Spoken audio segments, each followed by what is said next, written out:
morning, true crime friends. How y'all doing? Listen, I was not going to record a video this morning. I promise you I'm not.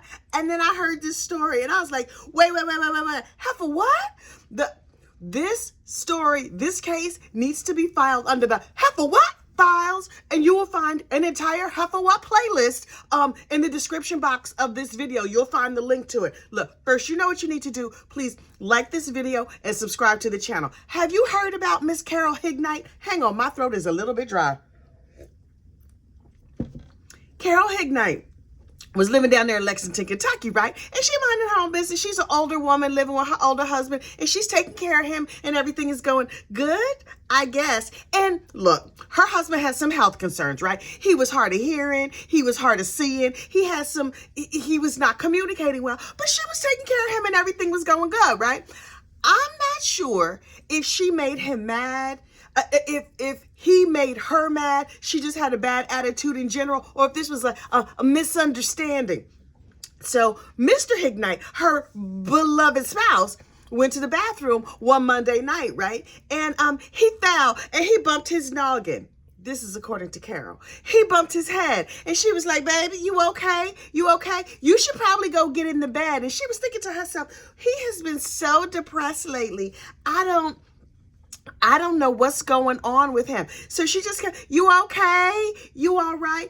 And according to Miss Carol, her husband told her, I just want to lay here on the floor because my back is kind of hurting me. And she's like, okay. And she didn't want to bother him. So she left him there. Now I'm thinking to myself, as a fellow wife, look, I love my husband. God knows I do. Sometimes he be getting on my nerves and stuff. But if he fell down, I would be willing to help him. But that's me, right? I'm funny like that. So Carol finally, after a little while, was like, hey, let me call the clinic. I don't want to bother the 911 people because they might be busy. After a while, she was like, boop, boop, boop, boop. Hello, clinic.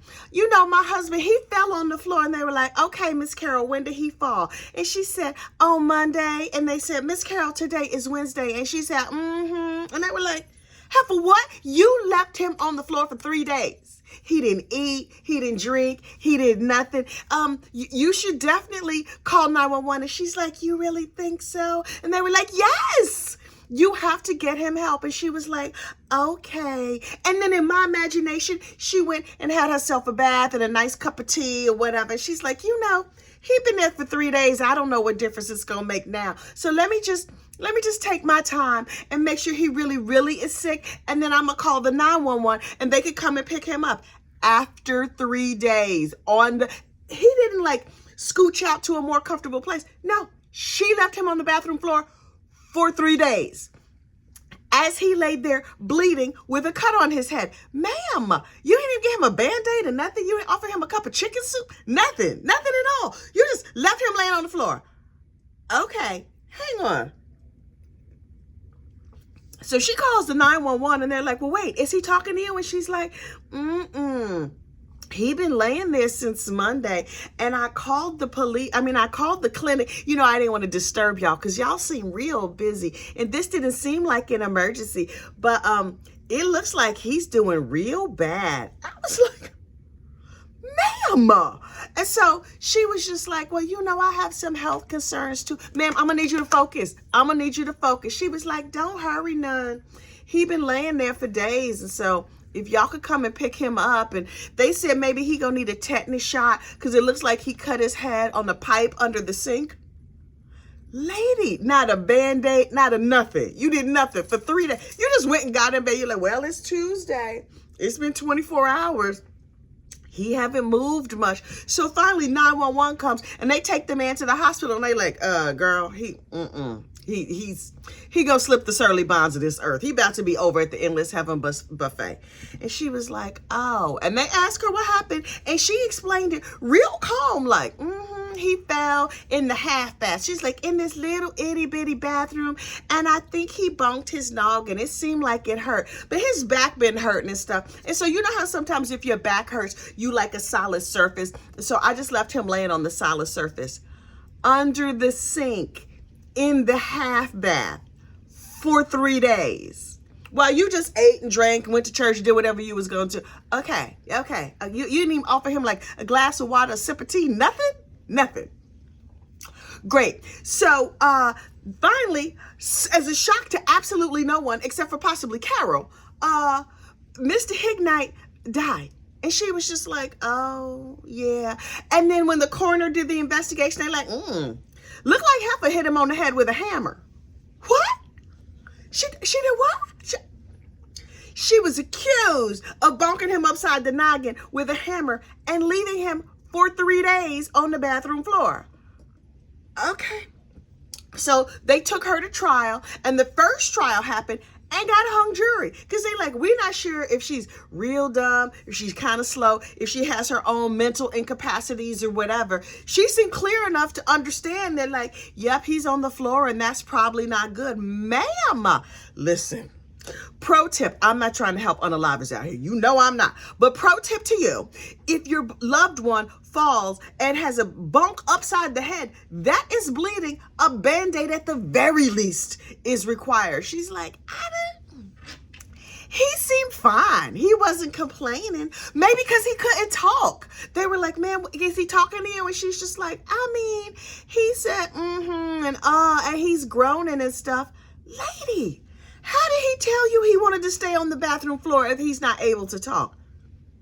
So the other day, after the first jury hung, they took her to retrial because the state of Kentucky was like, no, what we not going to do is let you just bonk people and leave them laid out on the floor. And she's like, I mean, I don't know. So she goes to retrial and she gets convicted. And so the jury was like, okay, we sentence her to 11 years.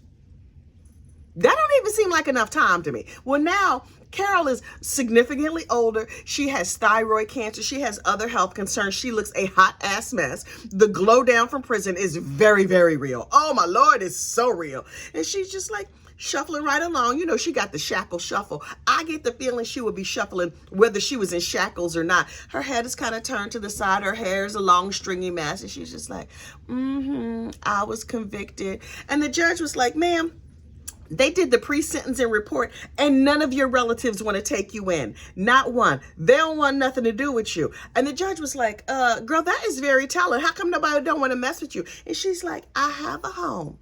I don't need to go to anybody else's home. I have a home. And the judge was like, Heffa, it's prison. Yes, you have a home right now. That's because you're in prison. But all of your relatives, they like, it's going to be a no for me. Nobody wants you at their house. They don't want you here for Thanksgiving. You have no place to go. You're lucky you in prison. And she's just like, but I'm fine. Listen, Miss Carol is over in her forever home because she has thyroid cancer. She's looking a mess. Now listen, maybe she's looking a mess because her health is bad. Maybe she's looking a mess because she is a mess. They sentenced her to 10 years on one charge and 1 year on another charge, but they're going to be served concurrently. I don't think we're going to have to worry about it for too much longer because from what I understand, the prison healthcare system is not that good.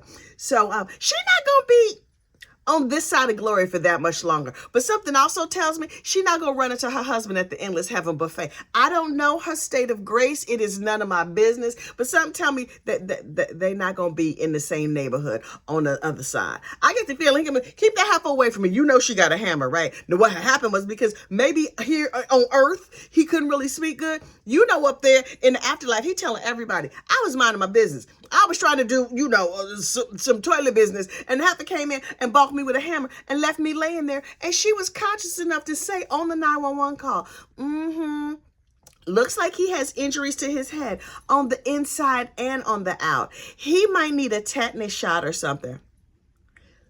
Lady, everybody's spouse pisses them off periodically and from time to time. But this is a whole new level.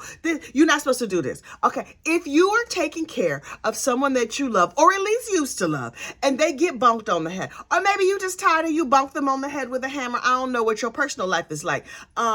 You should maybe call somebody. I know it is a radical notion, but you should absolutely call 911 and report your loved ones. Otherwise, you might end up over there in jail sitting next to Miss Carol, who's like, I don't care if none of my relatives are not speaking to me. I have a home. In jail, Heffa. It's not even in jail. In Kentucky State Prison. She like, I don't have to cook. The cleaning burden is light. I got a bed. I don't have to take care of nobody else. Look, let me find out Miss Carol's living her best life. Bottom line, don't be a Carol Hignite, because you don't want to go to prison. You know you don't. Look, like this video, subscribe to the channel, check out the Heffa What playlist, and I will see you soon. Bye.